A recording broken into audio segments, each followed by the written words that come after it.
slaves used this when raped. And I did know say the cotton tree and one of the plants them or the herbs them our foreparents used to use to get rid of baby upon the plantation. So basically many of them used to get raped. So when they get raped by the enslaved masters, they used to use the cotton tree as a medicine to get rid of the pregnancy.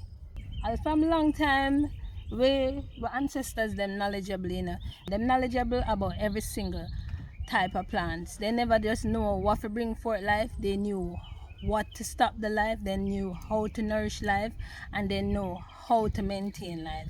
So depending on the situation, they knew which herbs to go to for the support. So when they were on the plantations and then get raped or whatever the case may be, and then get pregnant, this plant right here, so the tree is what they would have got to help them to just stop the process before it reached too far.